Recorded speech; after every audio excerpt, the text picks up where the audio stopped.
Hey there, welcome back to Creepy Encounters. In today's video, everybody thought he was my boyfriend. The time an Uber driver ogled me and talked about sex on my ride home late at night. 2012 Olympic Games London. This story is slightly different as it's more strange than creepy. It happened back in 2004 when I was 12 years old. It was autumn, the beginning of the school year, but the weather was still uncharacteristically warm and the dark nights of Northern Europe had not kicked it in yet. I was playing outside with my best friend Kirsten. We were sitting and talking on the large rock in front of my apartment complex, right under my window.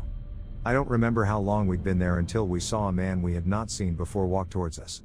I say man, but he had that baby face going on where he could have been anywhere from 18 to 35.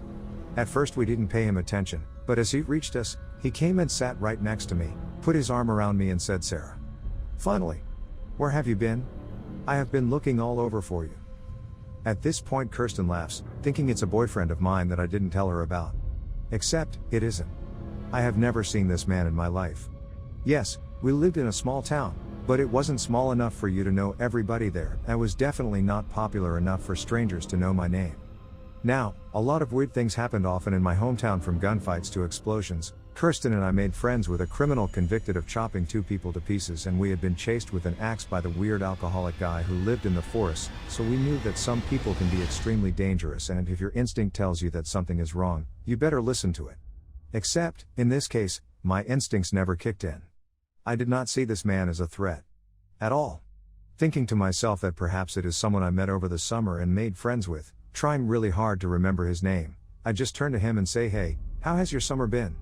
Praying that he'll say something that'll jog my memory in regards to him. His face lights up and he just starts talking. About random things. When I can't remember him, no matter how hard I try, I just say, "Sorry, but we really have to go now. It's getting late and tomorrow's a school day." I say this while mentally preparing myself that he might not like it. But he just smiles and says, "Oh, all right, I'll see you around then." I basically drag Kirsten by the arm into my place, and all the while she's still laughing and asking me why I never introduced her to my boyfriend. I shush her and tell her, enunciating every word, that I have never seen this man in my entire life. Kirsten looks at me for a bit, then goes silent and just says, "Ha, that's really weird, I haven't seen him either." Next day, our geography class took place outside. We had to use a compass or something. I no longer remember the details of the class. Not even 10 minutes into the lesson, one of the boys in my class walks up to me and tells me there's a man asking for me. For a second I'm confused. The events of yesterday have already been forgotten. But as soon as I turn around, I see the man from yesterday standing among my classmates looking at me, and everything that happened the day before comes flooding back to me.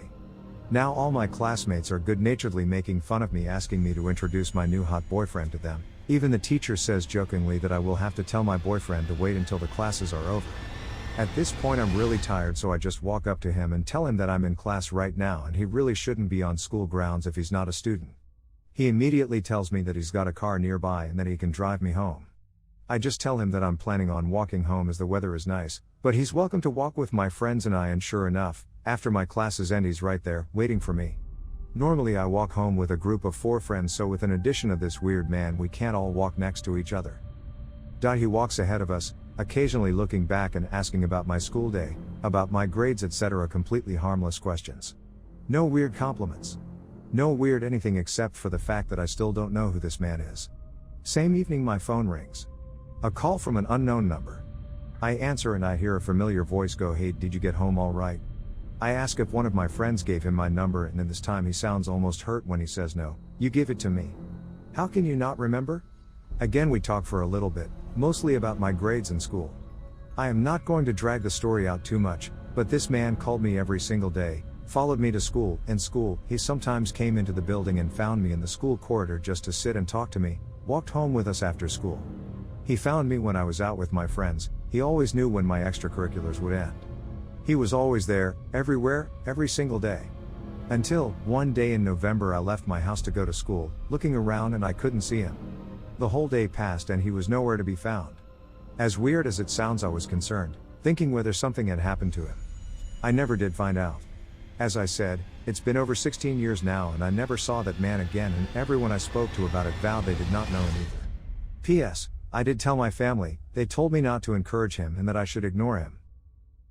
Context. So I had an unpleasant experience late one Saturday night. where an Uber driver stopped his car in the middle of the night to ask for my number. I froze and gave it and he drove on.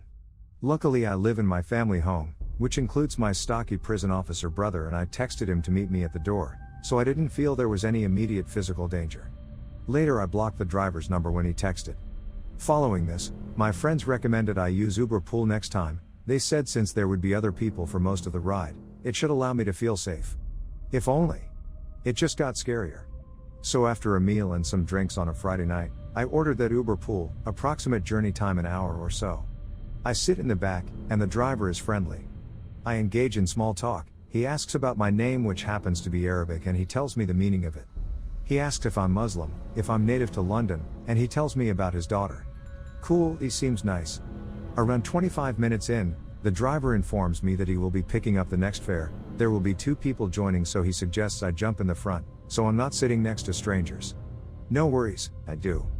The fare misses their 2-minute window, and he calls them saying Uber automatically canceled their journey. So we drove off. Now I'm sitting next to him in his car late at night, damn, but there should be others joining soon, is my hope.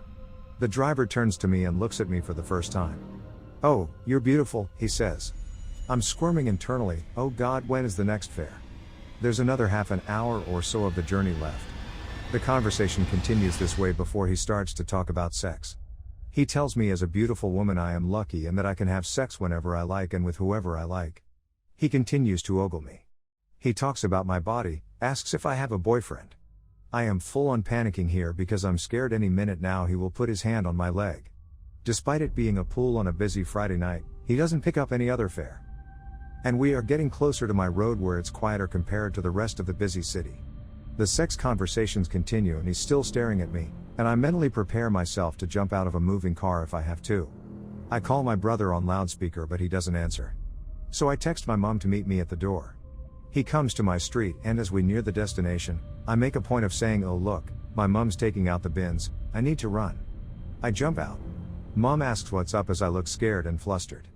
I don't tell her, but quickly usher her in and shut the door behind us. Did anyone else in London living in a high flat see the stadium before the launch of the Olympics? This story is about how I saw something I shouldn't have. Me and a friend of mine were hyped about the Olympics as I had a perfect view of the stadium and then fireworks and light display. The week running up to the event my friend would always visit late to see any displays leading up to the event. A week before the Olympics, we were watching a lights display at 1 a.m. at night. Seemed like they were testing the lighting system in which they threw light beams in the air, like the one for Batman, except they were many light beams. Then all of a sudden different types of designs were made in the dark sky above the Olympic Stadium. While we were watching, a pentagon-shaped sign was initiated on top of the stadium. Took a couple of attempts to get it perfect. But lo and behold, there it was, a 5-pointed star above the stadium it sat. I pulled out my phone and recorded the whole event. Something eerie was happening. Why would they display such a thing so late and then leave it in place? When I started recording, another beam of light from the side of the stadium strobed right into my flat window. As soon as that happened, all the lights switched off. My friend freaked out and a minute later told me he needed to leave as he was paranoid and left. I quickly closed all my lights and went to bed, kicking out the window ever so slightly to see if I was being watched. A month later, after the Olympics, at night, another bright object was shining its light right at my window, to prove to my wife it was following me. I went from one room to the next. It followed me and my wife freaked out and closed the blinds. After that I never saw anything again. Was it a ritual at 1 a.m.? I remember to this day the look of fright in my friend's eyes, his blank expression, and his many excuses to leave my flat. To this day I'm still confused. What the hell happened on that day?